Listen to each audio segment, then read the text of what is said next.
Greetings fellow modelers, here is a long-awaited part 2 to the build of the Fi-167A, reduced to 1/72nd scale from 133. Let's begin.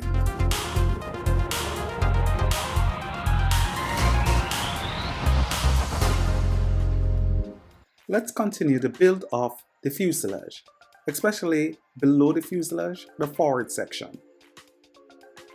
Now we're going to put on the lower pan below the forward fuselage. Now remember, this kit from MAREK is 1/33 scale, which means it is twice as large as what you see here. So it should be much easier if you decide to build this kit. I love this kit because to me, this is a response to the British swordfish. That's what I tell myself. And it would have been a beautiful what if it was actually employed on a carrier and used. What would its effectiveness have been? Here you can see me using the tweezer. This is what I keep preaching. If there is a tool that it's a must-have for building models, beside the obvious scissors or knife blades you need, it would be the tweezer. And here we now integrate it and we slowly put into place. To me, this is one of the more complicated parts of the kit. And yet still, the design MAREK have here makes it look relatively easy. I highly recommend this kit. It's a unique warbird in terms of a naval warbird that's not common. Even in plastic kits, it's not common. So onto the radiator. So pretty much, you're going to just cut, fold along the lines, and then install that internal section, and it should be pretty decent. You see me using the toothpick here is just to make that curve so that when we apply the glue, it'll look really decent, really proper. Apply a little super glue, and then we put in our radiator. I use the back of the knife to score and then fold.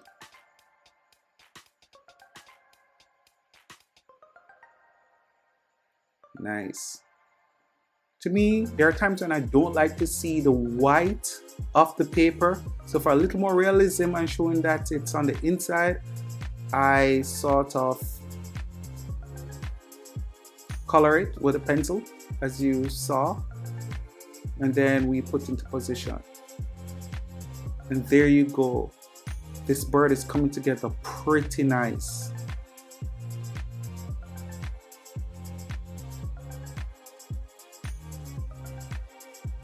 It's unique in many ways. So here we have now the Airduct assembly for the Supercharger. Again, just using a sharp X-Acto knife blade, you cut out where it needs to be, and then I use the tip of my brush to create a compound curve and then put in place.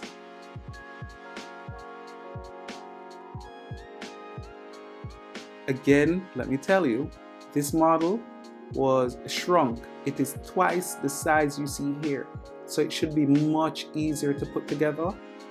I did this just to save space, but then I can have a lot more models and it would lead to a happier home. The wife won't mind, and I won't mind all those models around.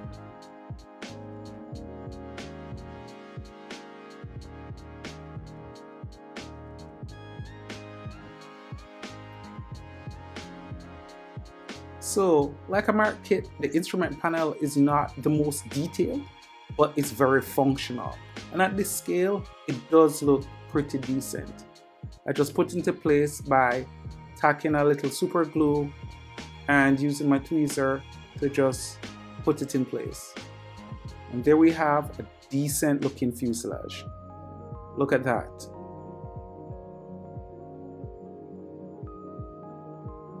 So tail fin assembly now, it is making sure putting in the reinforced structure that's there. And quickly, I want to just address, because building an accurate model, especially of the time period, is not an endorsement of any political affiliation or agreement with what historically has happened. So if you see the tail symbol, like this particular model on an aircraft, it's not an endorsement.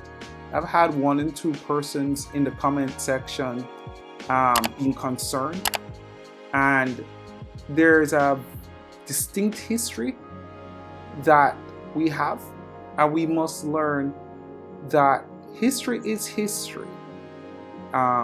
It doesn't mean that you're erasing it, and it doesn't mean you're glorifying it, but you want to give an accurate representation.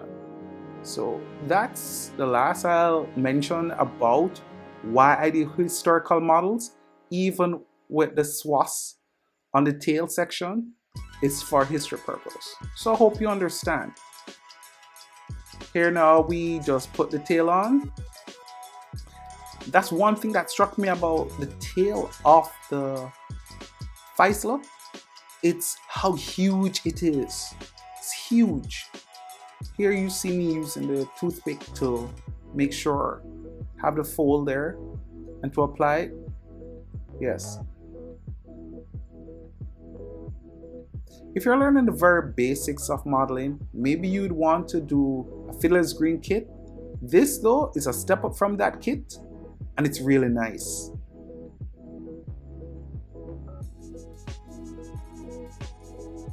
So here now the stabilizer is pretty much straightforward. I use a toothpick to make sure it's level, and then super glue into place. What I like doing with this is to just make sure once it's level, attach the internal structure members or the formers on the inside, clip where it needs to be clipped, and then I can safely put the skin on, which will make it a pretty sturdy model.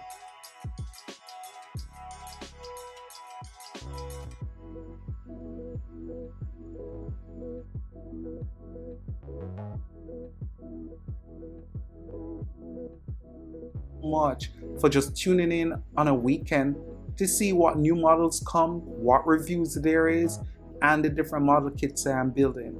I'm trying to space out as much as possible what I'm doing, and I'm still trying to figure out how to present the models, what to narrate, what not to narrate. And you can help me, because to me you are all family, and you can help me growing this channel, and I really appreciate it. I just want to thank all of you, especially my Patreon sponsors, who help me to further build models, present them, help me try to dream to get new equipment, and to just introduce the hobby to many people. I want to thank you all, especially you guys.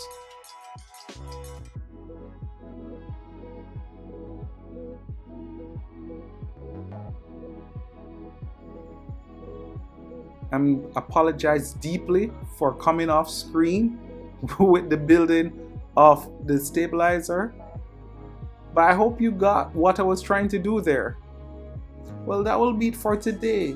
Take care, my friends. I really appreciate you all. Love you a lot. Remember, be gentle to yourself, and above all, one love.